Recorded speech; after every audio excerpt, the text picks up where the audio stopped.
Hello and welcome to this brand new episode of Fishology. For those of you who may be new here in Fishology, we go in depth on advanced stats for your Miami Marlins. And before I introduce everyone, this is our very first episode of Fishology in the season, during the season. This is what we wanted when we started up Fishology.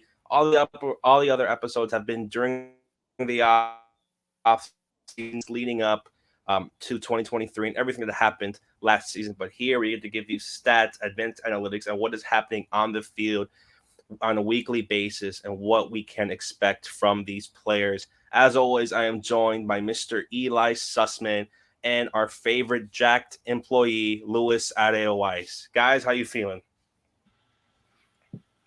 Feeling all right. Been an interesting first couple of weeks. A lot of things that we can touch on and we'll touch on tonight. Eli? Yeah, I love having a team of extremes that this is as we've kind of been looking at entering the year at both the individual level and the team performance level. There are things that this team does extremely well, and also that it does very poorly. And that contrast, even in these small samples, that makes it especially fun. As we look at a bunch of players performing as expected in certain ways, others that have surprised us in one direction or another.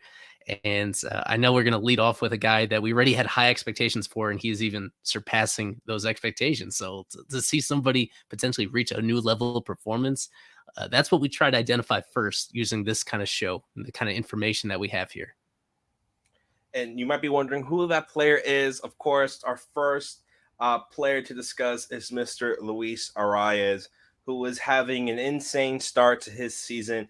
An OPS of 1.253, an OPS plus of 236. I know we don't really like to get into batting average, but when you're batting 500, that definitely is something to know. And Luis Arraez does also lead all major league position players in WAR. He currently has a 1.2 WAR, the highest of all position players, and third of all players now named Kyle Freeland and Shohei Ohtani.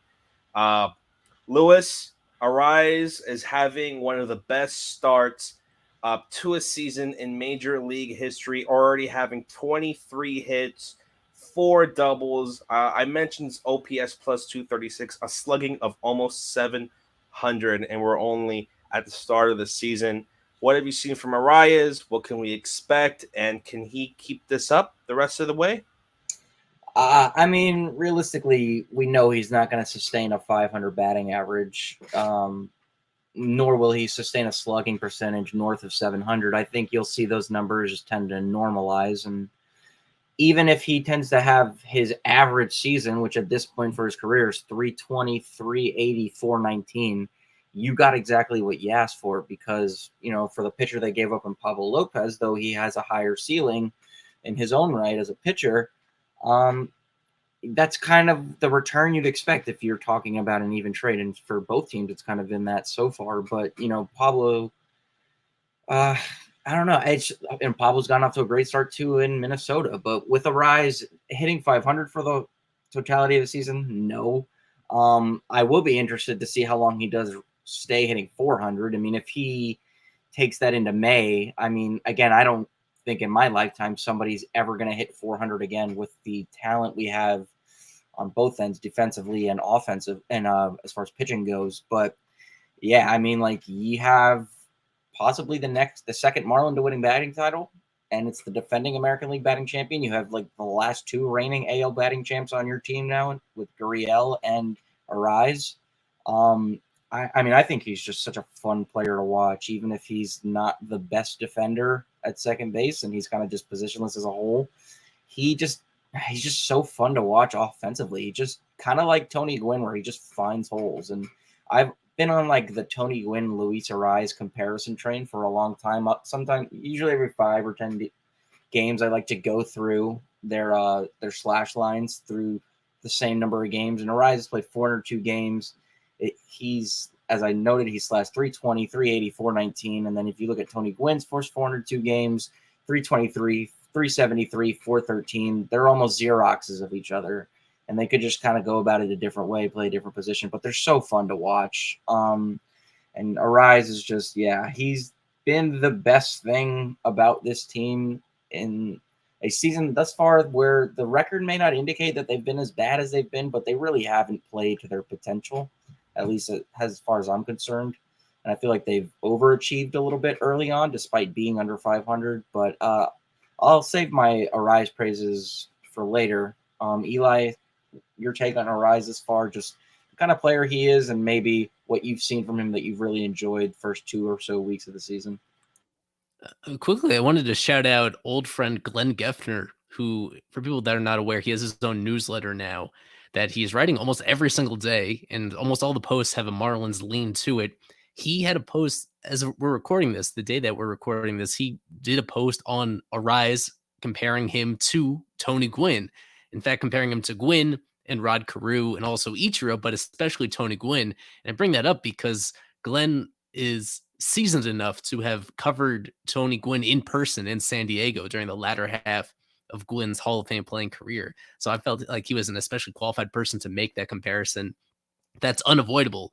And now for those people watching us on YouTube, this is a screenshot that you alerted me to, Lewis, from MLB Now and Brian Kenny breaking it down, looking at how Arraez just compares to the generation that he's playing in. The raw numbers are awesome as they are. The raw numbers are, they certainly indicate a player that is doing things in a way that nobody else is doing it. But especially relative to this era that entering this year was so dominated by infield overshifting in a way that gradually cut down on the number of hits that we saw. To be a 320 career hitter, forget what he's doing like this year right now, but for his career to this point, hitting relative to an era where it's so hard to get base hits, his adjusted batting average is 130, meaning 30% higher than the league average during the era that he's playing in. That is unprecedented. Nobody has done that in the live ball era, going back over 100 years, over such a big sample. What he's doing truly is special, that this works so well. We know that he puts balls in play, but it's so much more than that. And I think that's one thing that has stood out from watching him play this year and why he's doing so well this year, is that it's not just about getting like making contact at an incredible rate and walking twice as much as he's striking out, but his quality of contact early on this year has been really impressive, especially this past series in Philadelphia. All these like deep line drives to the gaps. And of course, I think we've made it far enough without mentioning the cycle that he had, the first ever in Marlins history. To get a cycle, you need to hit a home run. That's why he was never really seen as a likely candidate to do a cycle, just because of how limited he is in the over the fence power department. He got just enough of a ball out to left field at Citizens Bank Park in order to make that all possible. That's something that we looked at the WBC performance that he had, where he hit a couple homers, and now seeing it now, like, this is a player who just turned 26 years old. He's just, we think, entering his prime. As established as he was when the Marlins traded for him, it's not ludicrous to think that this could be a higher level of performance than he's ever had before. That's what it would take, really, to validate this trade so completely, as if he was even better than we thought he was coming into it. This was a divisive trade when it went down for the Marlins to give up not only Pablo Lopez, but 2 other prospects on top of him for a player in Arraez that is not a totally well-rounded player. But he's now doing everything that we are accustomed to doing in terms of getting hits, but he's also doing them in such important situations. And he's adding this extra element of isolated power to have his slugging about 200 points higher than his 500 batting average. This is what a true star offensive player looks like. And that really dramatically changes where this Marlins team could be headed in 2023. And I just wanted to add too, I think it's important to understand, his appeal when we talk about the kind of hitter he is. We've noted that he just doesn't really, power isn't an asset of his game, but the WBC game against, I believe it was USA, where he hit 2 home runs, you're talking about the fact that he may be entering his prime. If you do remember, and if you look back at Tony Gwynn's numbers, we'll circle back to him again.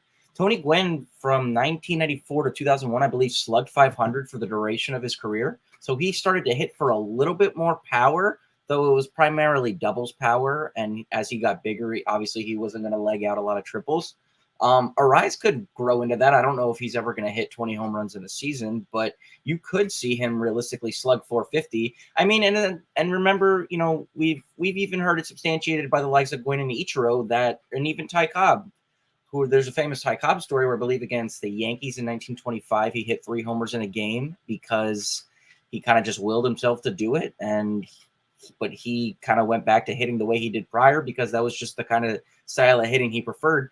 We've heard it substantiated by the likes of Gwynn and Ichiro, where if they wanted to, they could probably hit for more power. And I'm sure Arraez, to an extent, he doesn't have the body of work that those guys have, but I'm sure he could probably sell out a little bit more for power. But this just may be a means of offensive production that he prefers. And you know what? He tugs at the heartstrings of traditionalists. So, listen, this is an analytics centric podcast. We're not married to batting average the way we would be with most other players because we understand the philosophical advancements, or for traditionalists it would be digressions. It would be just I'm blanking on the word, but it would be a reversal of the way the game was played that people who watch baseball 60, 70, even as back as 50 years ago, just remember the game where speed and putting the ball in play was, predicated. The Whitey Herzog way, the Cardinals.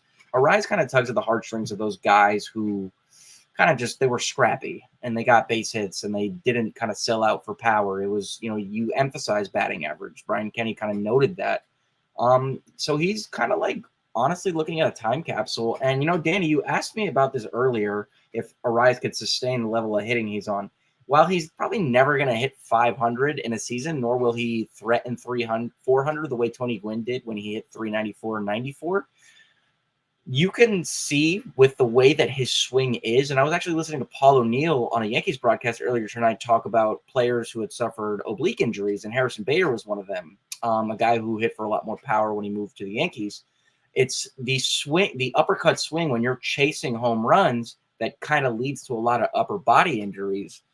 And guys tend to miss time, and maybe what we thought we were going to see or could have assumed we would be able to see from them is taken from us because of time missed. Arraez's swing is so balanced, it's so even, that his ability to not sell out for power because he doesn't try to do that. I think you could see him be this kind of hitter, consistently hitting 300 and threatening for batting titles for a decade plus to come, because his swing doesn't, necessarily facilitate a lot of home runs. And that's a good thing. I mean, that makes for longevity. And I think that's what you'd like to see. It's something if you can hit 40 home runs in a season once, but if you can consistently hit 300 and be durable the way that, say, Jimmy Rollins was, though he didn't do it with batting average, he just kind of stayed on the field. I think there's something to be said for that.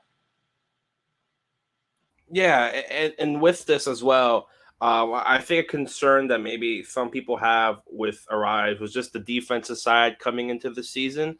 Him moving from first base DH type player to taking over second base Jazz's position as he moved to the center field, as we'll get to that later in the pod. But Eli, how do you see Arraez's fielding? Maybe I don't want to say compared to his offense, but how have you seen it so far? His transition to second base and being an everyday player at second base compared to his first base ability with the Twins. He's fine over there, simply put. There was an unfair, I thought, characterization of him as playing out of position. People would clump him in with Jazz trying to figure out center field and Segura trying to figure out third base. Right, this was his primary position for a lot of his professional career, even a good amount of his major league career prior to last season. Watching him play, he just looks like a second baseman. In terms of everything, in terms of how quickly he transfers the ball, in terms of the accuracy of his throws, in terms of just the slickness of his glove and his sure-handedness. He's been fine. He's been somewhere within the realm of league average. Whether you look at defensive runs saved, to this point, he is a +1 in that regard.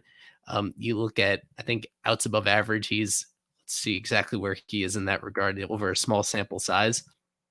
It's hard to point to a single actual mistake that he has made defensively to this point in the season. He's doing all the routine plays. He's doing some above average plays. By outs above average, he's a -1 to this point in the season. They're estimating that he has a 76% success rate on balls hit in his direction, and his estimated success rate on those plays is 81%. So it's really just the difference between what he's done and what they expected him to do comes down to, looks like 2 different plays. The one thing that stands out about him, the weakness, is his mobility laterally, knowing that he is just not the same athlete as the typical middle infielder. So his explosiveness is lacking, his leaping ability, his range, diving side to side, that is limited. And there's probably going to be, I think, inevitably more balls than you like that get through the infield just to either side of him because of that particular limitation. He's close enough to a solid player in the other aspects of second base defense that I don't see him appreciably hurting the Marlins in that small sample. Is there anything that you want to nitpick, Lewis, about that side of the ball? I mean, you kind of just described him as a second baseman the way that most described Jeff Kent when they kind of trashed him for the duration of his career. You know, they said he wasn't a good defender, but he kind of just makes all of the routine plays. I mean, there's been times where he's, gotten balls that I wouldn't expect him to get because I like what you and others have assessed is that I'm kind of going into Arraez with the notion that he's a guy playing a position where he really shouldn't be playing, though obviously if you look at his fielding logs, he's played there more than any other position, and you would like to put him at first base because the assumption is that he's going to make less mistakes there because it's a less defensively demanding spot. But he's been fine. I don't think he's going to win a Gold Glove there, but if he's an average second baseman, given the ability that he has at the plate, I think that kind of like overshadows that.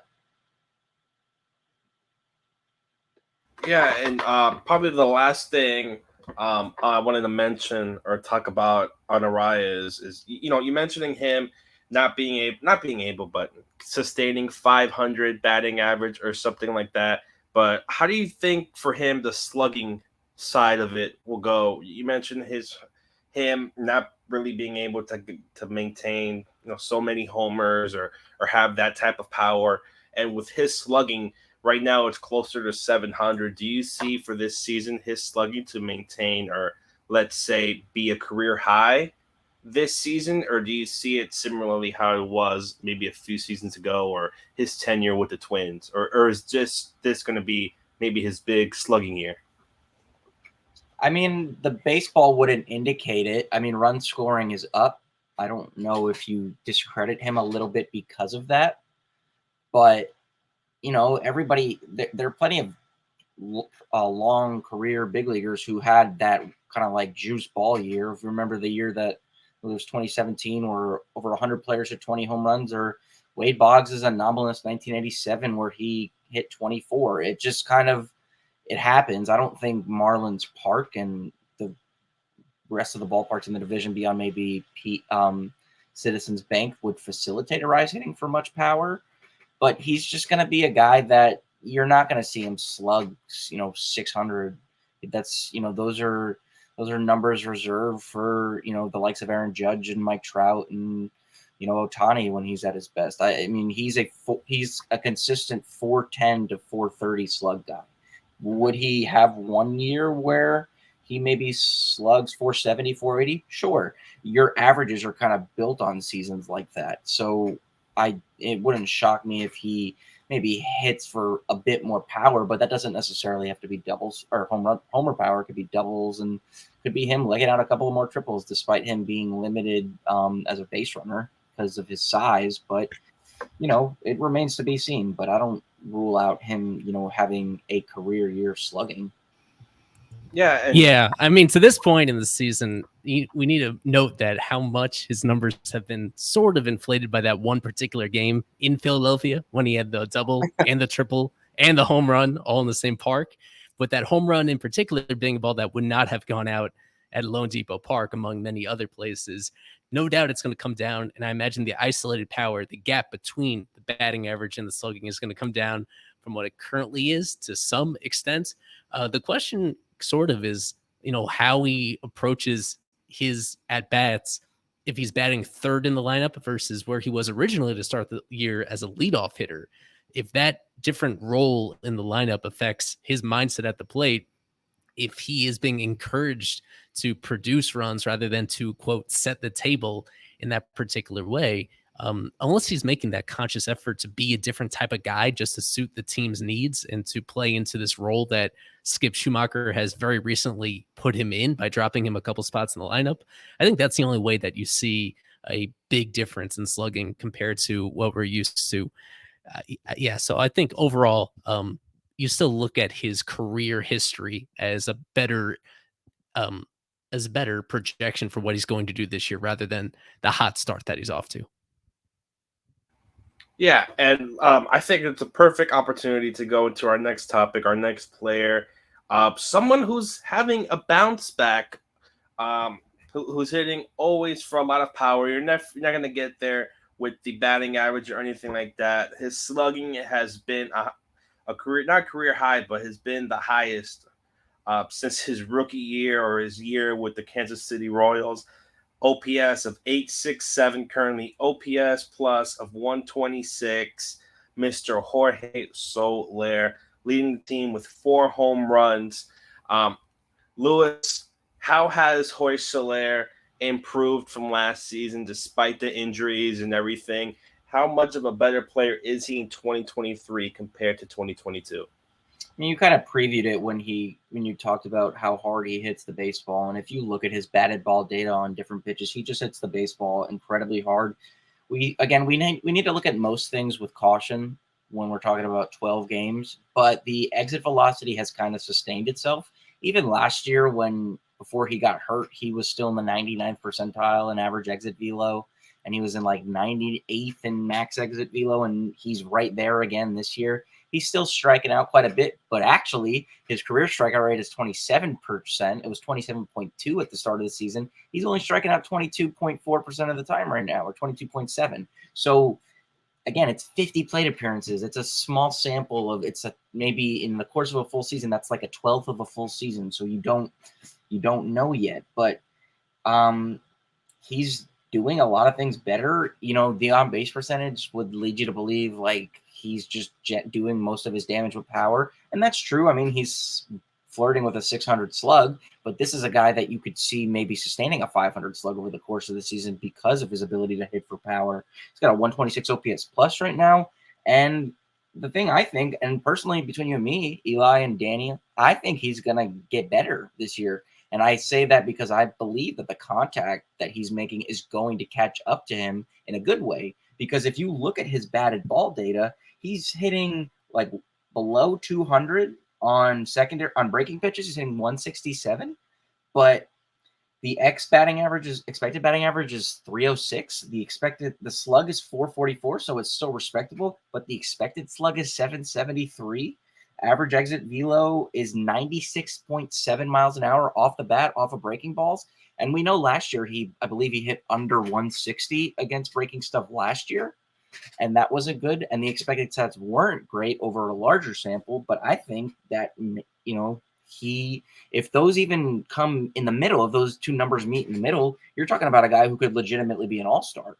And what position do you play? I mean, play probably in a corner outfield as a replacement later. But if you told the Marlins that when they signed him that he was going to post a season of 26 to 30% above league average, you'll take that. Obviously, Eli has it on the screen, though this is a visual media or this is an audio medium. Soler's also he's hitting for a lot of power because he's among the top players in launch angle. He's 7th among qualified players thus far in launch angle. I mean, his game is predicated on hitting home runs. He's very one-dimensional in that regard, but I mean, it's very encouraging that he's cutting down slightly on the strikeout rate. And yeah, I mean, the guy just hits the ball so incredibly hard that you have to think that some of those outs that he's kind of getting early in the season are gonna turn into doubles, and maybe hit a couple more homers along the way. But this is kind of what we expected when we previewed him and Avisail Garcia, that Soler was going to be the safer pick of the two because of what the batted ball profile suggests. And I think so far, albeit he's being a little unlucky, he's been, great for the most part. Yeah, so far so good with that you referenced the previous episode where I think we grouped together Avi and Jacob Stallings and Soler. And at the end, we said, who are we most confident in bouncing back? And we all went with Soler. Those other two, unfortunately, don't seem to be particularly close to doing so. So they're banking a lot on Soler. I took this particular screenshot about launch angle to point to the one undesirable aspect of that, which is watching him, especially on this past road trip. He was just getting underneath the ball so much. Even though you want to elevate the ball, get it into the air, ideally what you want to do is hit line drives, hard line drives. His average launch angle off the bat this year, 25.5 degrees. That's the number that if you were to hit that on every swing, if every swing was like that, you would be Aaron Judge. You'd be Aaron Judge, like peak Aaron Judge on a higher level. That is exactly what you want to hit the ball at that particular launch angle. However, that is on average. That's not what Soler is doing every swing. With Soler, I think especially recently, we've seen that combination of occasional low liners and then a lot of high fly balls. With his power, he could get underneath the ball and still hit it out. And he's already done that this year.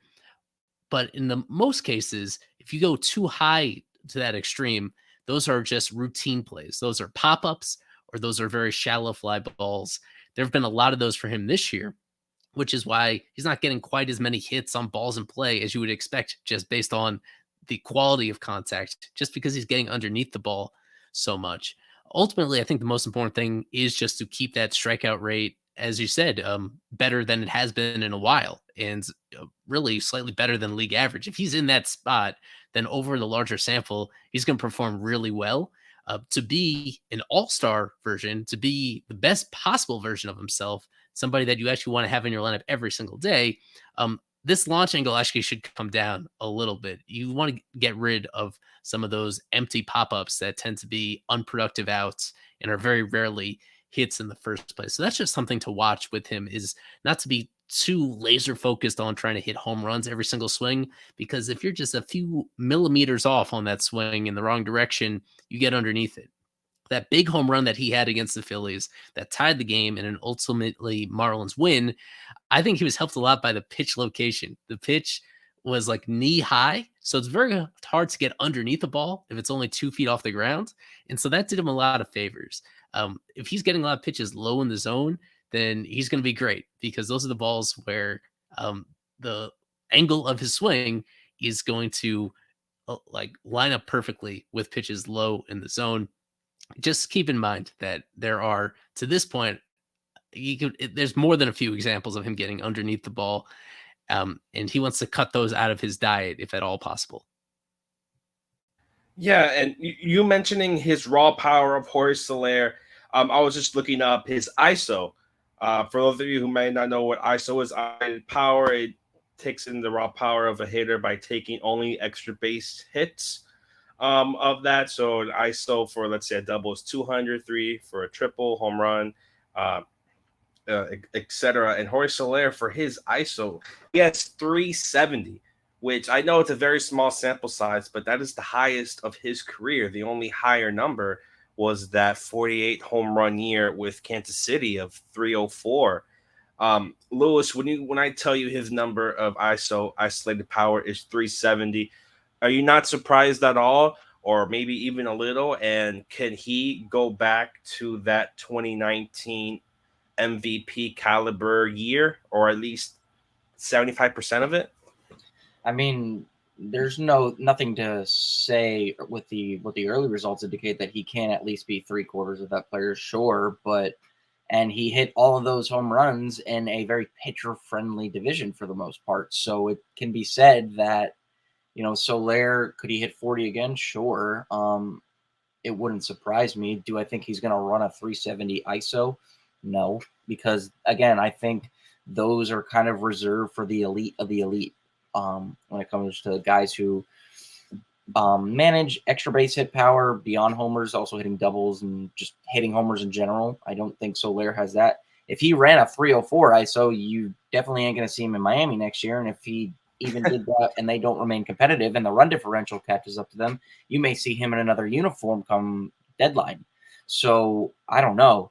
But as of right now. I mean, again, and it's crazy to think that he's hitting for the amount of power he is, given the fact that he's gotten incredibly unlucky at times with some of the batted balls that he's been putting into play. I mean, he hits changeups harder than he does any other pitch, and he's hitting, I believe he's hitting like 125, and it's only 8 plate appearances ending on them this year, but like 97.3 off the bat, I believe. Like, the guy is just squaring up everything. And again, and even with the shift restrictions, you think, I mean, Eli noted this, that like Soler, when he wasn't shifted against last year, hit over 400, I believe. And now you're looking at him again, a lot of those perceived hits that we thought he was going to get haven't turned into them yet. But I think they will. And even if that means he hits 270 with like a 250 ISO for 15 million a year or whatever he's making, that's like a bargain. And even if he's just an average to slightly below average defender in the outfield, and he's even showed a little bit of defensive versatility. I mean, he's playing both corners. Like, whether or not he's playing it at the level of Al Kaline remains to be seen. It's not going to happen, but it's, it's just another little thing that he's kind of done for the team this year. And yeah, he's definitely, early returns are very nice on him after a rough first season that was riddled with injury and inconsistent performance. Yeah, the other encouraging note I wanted to finish on with him is that he's using more of the whole field than he has in recent years, particularly last year. Last year, he was extremely pull heavy, and that's what made him very easy to shift against, is because he was trying to put everything to left field. So far this year, that pull rate has come way down. He's right around the league average in terms of how often he's pulling the ball. He's using both center field and right fields much more than I'd anticipated. And I think that bodes very well in terms of just finding hits in different parts of the ballpark. And we've already seen him hit home runs to other parts of the field as well. That's never been an issue for him. So as you talked about, he does seem to be putting like good quality swings on all these different pitch types and seeing the ball really well. If he continues doing that, this should be a pretty elite hitter. That's how locked in he is right now, that his timing is right and his vision is on with these. And he is, I'm really encouraged by that aspect of it, that he's not trying to yank everything to left field. So that could be contributing to why he is making a good amount of contact. And I think this all just bundles together to see a player that is red hot right now. It's as simple as that. And it doesn't get talked about enough as the last thing we'll have on Soler. He hasn't shown it early. I believe it's 12 strikeouts and 50 plate appearances and only 3 walks. But he's shown at times that he can be a pretty disciplined hitter. And a lot of those guys who tend to strike out a lot because of the ethos of hitting nowadays is, 3 true outcomes. He can be a pretty disciplined hitter when it comes to drawing walks. I believe he's had a couple of seasons of 60, 70 walks. If he even shows a little bit more plate discipline, if he's a league average hitter in terms of walks taken and the strikeout rate kind of sustains itself. Yeah, I mean, you're talking about a guy who, again, being an all-star, I think, is an understatement at that point. You may get some down ballot MVP votes if a lot of his performance further sustains itself. Yeah, and you mentioned finishing off this topic.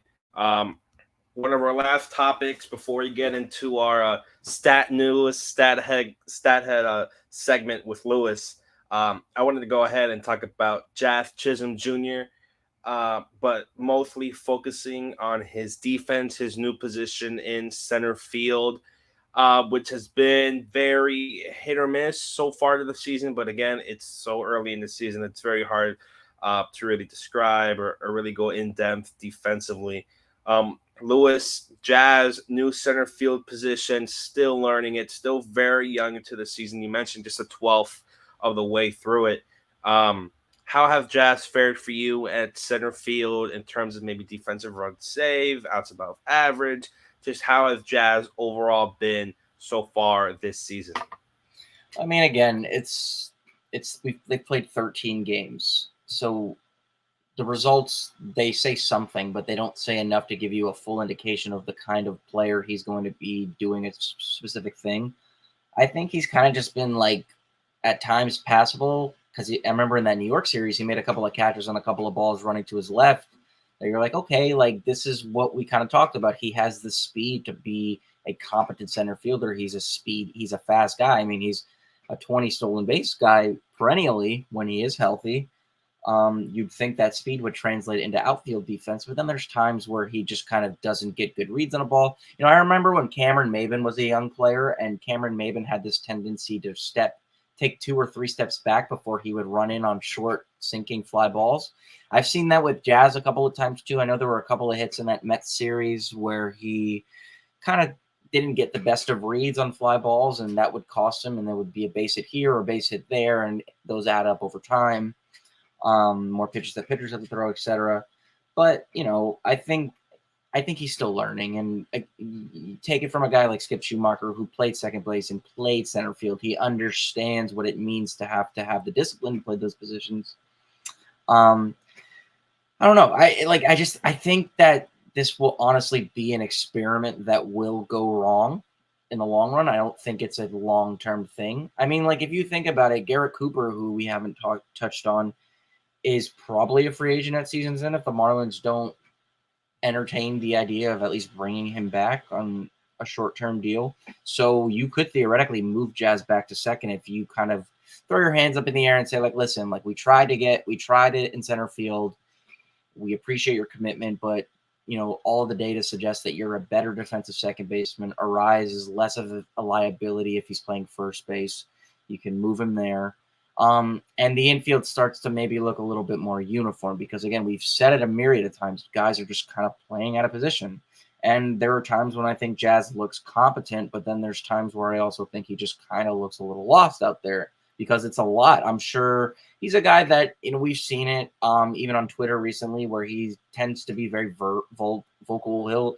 He's not ignorant to the criticisms that are levied against him and the team, and he'll say what he says, sometimes what he's thinking. I think maybe he got in his own head a little bit, and this is just an early assertion on my part that when he kind of went out and said he was going to win a Gold Glove in center field, you love the confidence, but then again, you see the early returns and what we saw in spring training, and that translated into the season, and you're just okay, so far it ain't so good, but we still have time. The season is still very young. It's in the embryonic stages, so there's time for it to work. There's time for it to not. I don't think it will. But, if he's hitting, then, you kind of have to deal with it. Again, though, it is a premium defensive position, and you can't run a below-average defender out there at a position like center field and expect to be okay. It doesn't necessarily happen all that often. Well, what you touched on briefly is if he's hitting, and if he's running the bases the way he's expected to, then this is a non-story. That's one thing we should emphasize more on this show is how much the importance of offense outweighs defense on an individual level. You can add so many more wins to your team offensively than you can take away or add defensively just because of the big disparity between getting out versus producing runs in all those separate situations. I think ultimately that's where we're going to be, where he's going to perform offensively on a similar per plate appearance level as he did in 2022. And that will put him once again into all-star consideration to this point in the season, because offensively, he has been a little bit underwhelming, including a golden sombrero, the most recent game. That kind of colors the way that we're talking about him and discussing him. So I just highlighted a couple visuals for people watching, a couple examples of the plays, the standout plays that he has made already, ones that, as defined by StatCast, are 3-star plays, the kind of plays that are almost a coin flip for the typical defender to catch based on the distance they have to cover, the angle of the ball, the hang time of the ball. And he's made on back-to-back days against the Mets in Citi Field, he made these nice plays coming in on the ball. There was one where he came in to his left to make a diving catch, and there was one where he came in a little bit to his right to make a diving catch. That seems to be the strength of his, is being able to make up that ground and the willingness to leave his feet and the coordination to extend while also keeping his eye on the ball and making those plays. That's been the good.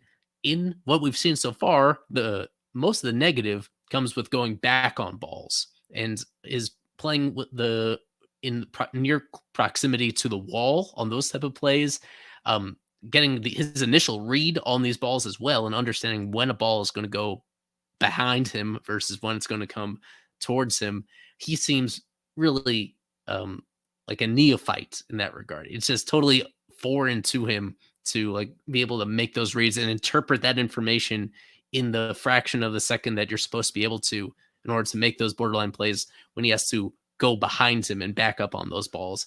And unfortunately, those are the type of balls that if you don't catch them, those are going to be extra base hits. Those are going to be doubles or triples or inside the park home runs if you're going back on the ball and you can't make a play on it. So that's the thing to watch moving forward. And you just have to accept that his arm is going to be a liability as well.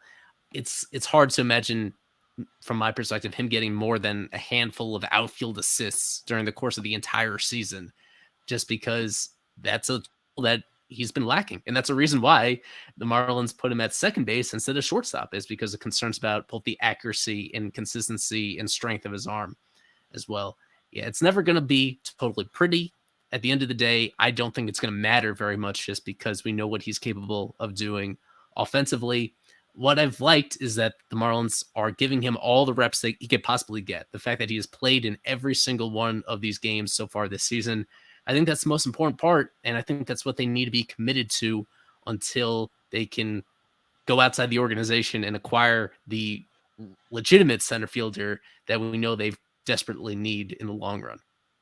And you've said it's been a little exacerbated, but his defense has been a little exacerbated by his struggles offensively initially. I mean, I've said it before. I mean, he's walking a little bit more. I believe he's in the 44th percentile in walk rate this year. But just some numbers for our listeners for what center fielders have done at the start of play on Thursday. Of any position on the field, they have the best OPS of any player. So they're slashing 273, 338, 479. That's an 818 OPS for center fielders this year across Major League Baseball. That's more than DHs. That's more than first baseman. That's more than third baseman. So when Jazz is kind of, flirting with like a 500-600 OPS and he's playing suspect defense, I think they are going to talk a lot about him, especially when he's also just the cover athlete on a marquee video game that had a pretty strong marketing campaign to kind of further the narrative of let the kids play. When he's not hitting at a new position that, as I just outlined, is performing better than any other on the field right now, it leaves a lot to be desired. Do I think he's going to hit? Sure. I think so long as some of the old problems like swinging out of his shoes don't rear their head again, and maybe if the defense kind of just middles out, then, you're okay with it. But right now he's playing like one of the, I say, worst defender or players at the position in the majors. Can that be said 13 games in just with the output thus far? I guess that's what I'm asserting, but relative to the averages, he's kind of just been an early disappointment beyond being healthy.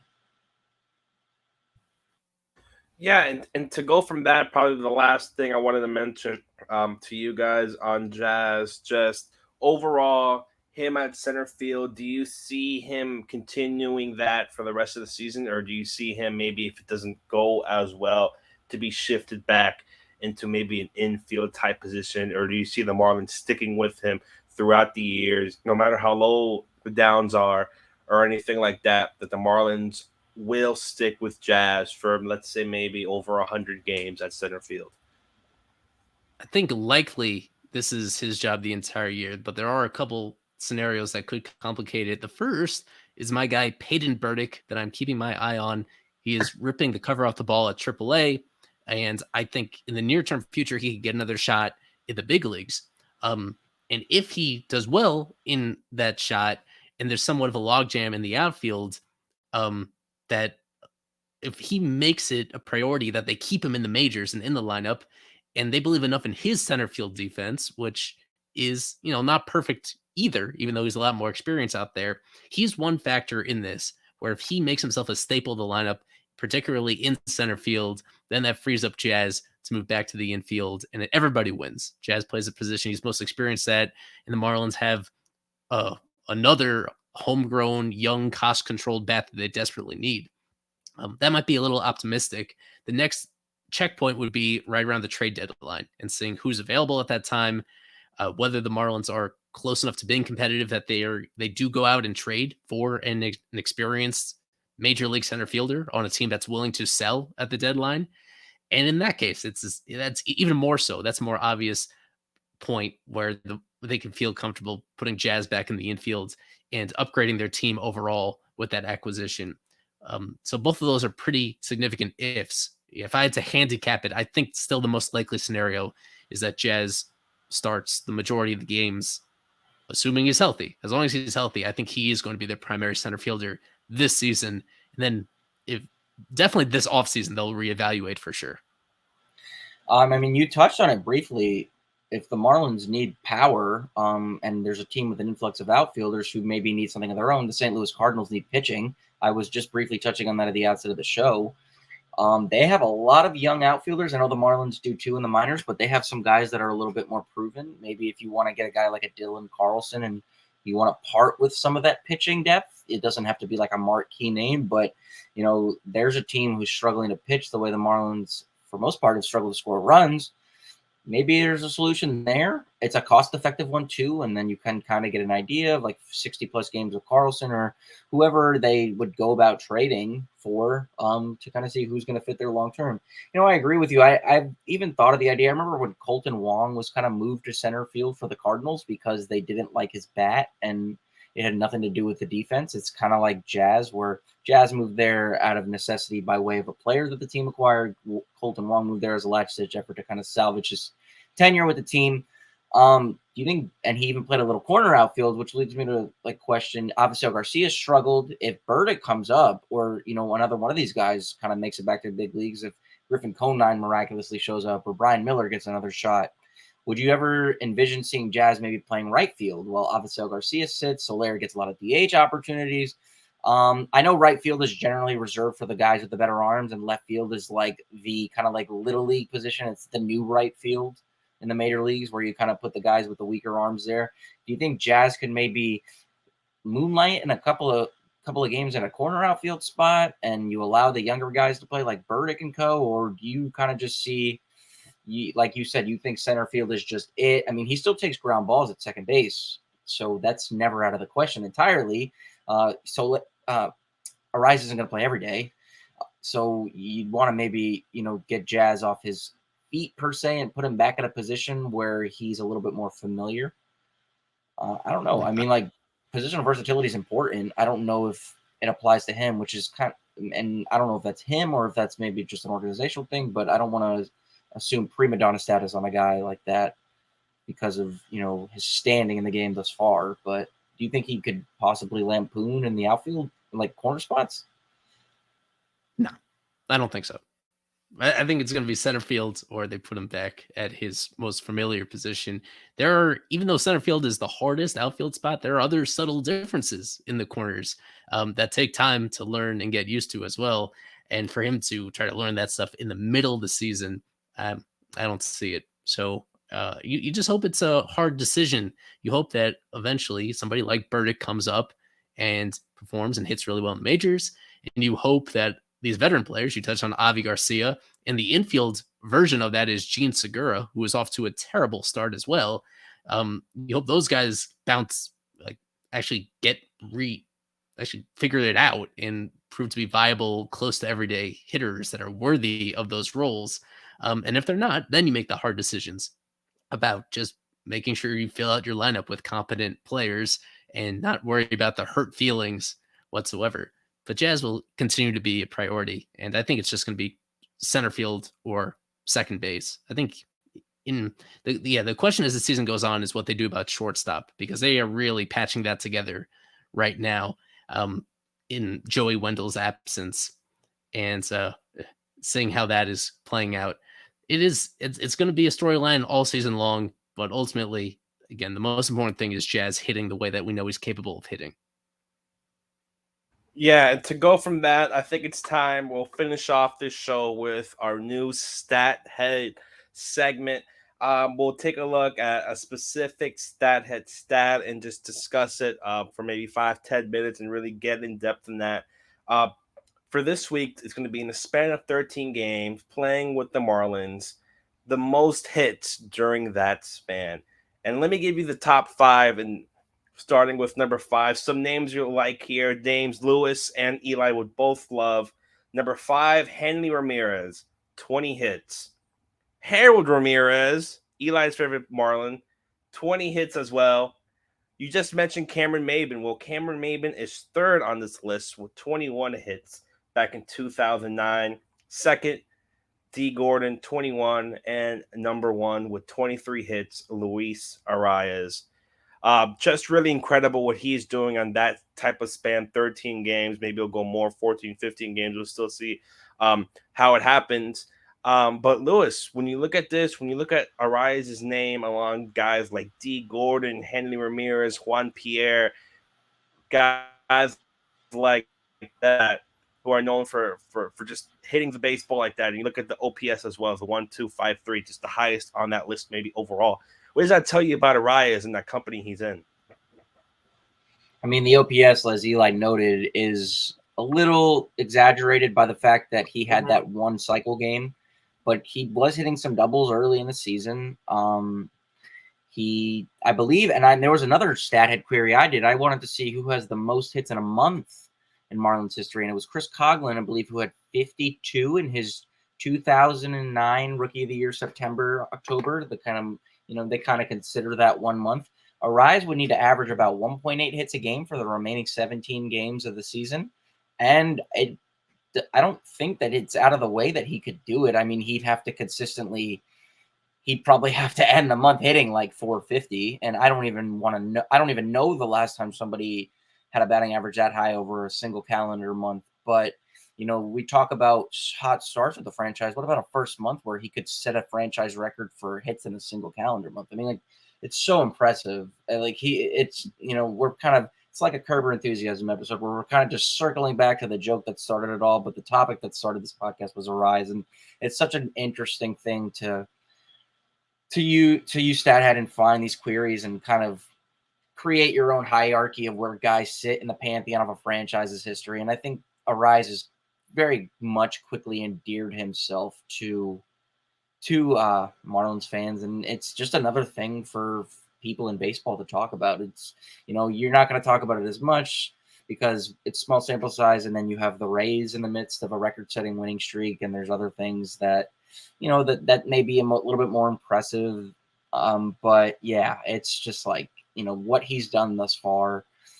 The praises we've sung early, I'm sure we're going to be singing them for years to come. And you hope as a Marlins fan, he's a guy that is here for a very long time because he is just so fun to watch. Like I said, he is kind of like a time machine. He's a human time machine. I think the baseball gods, and however way they go about it, every 25 years, 50 years or so, they present us with a player who seems very out of his era. I mean, and I think Arraez is that. It's like he just doesn't strike out. He doesn't attempt to hit for power, and he plays dead ball era baseball, 1960s era, the pitcher era baseball, in an era where home runs are, that's the sex appeal of baseball. It's so fun to see. It's kind of, and people young and old, you kind of get an idea. It teaches you about the history of the game while also reminding you that there are still players out there that could just shock and awe you and make you remember why you fell in love with it in the first place. And